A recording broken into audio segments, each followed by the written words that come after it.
সেটা একেবারে পুড়ে ছাই হয়েছে। আমরা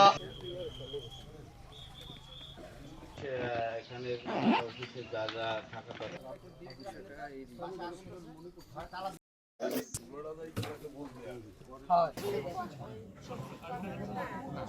নাশকতা এটা পুলিশের তদন্তে বেরিয়ে আসবে।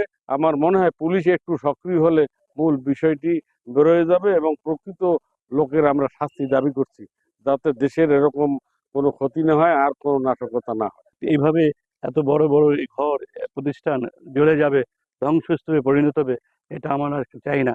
আমি এটার জন্য চরম নিন্দা জ্ঞাপন করছি। সুচিন্তিত কাজ যারাই করেছে না কেন তাদের তাদেরকে মানে কি বলবো আমি, দৃষ্টান্তমূলক শাস্তি হোক, এটা আমি প্রত্যাশা করছি। নিম্নে তো 20 লাখ টাকা, এর একটা ঘর বানতে তো আপনি 10 লাখ টাকাও পারবেন না দাদা। হ্যাঁ, শত্রুতা তো আছেই, কিন্তু কে বা কাহারা করছে তদন্ত সাপেক্ষে আপনারা চেষ্টা করলে বার করতে পারবেন। আমি তো বাড়িতেই ছিলাম না, আমি নাম মেনশন করবো, আমার তো হুমকি দুমকি অনেক মানুষই দেয়।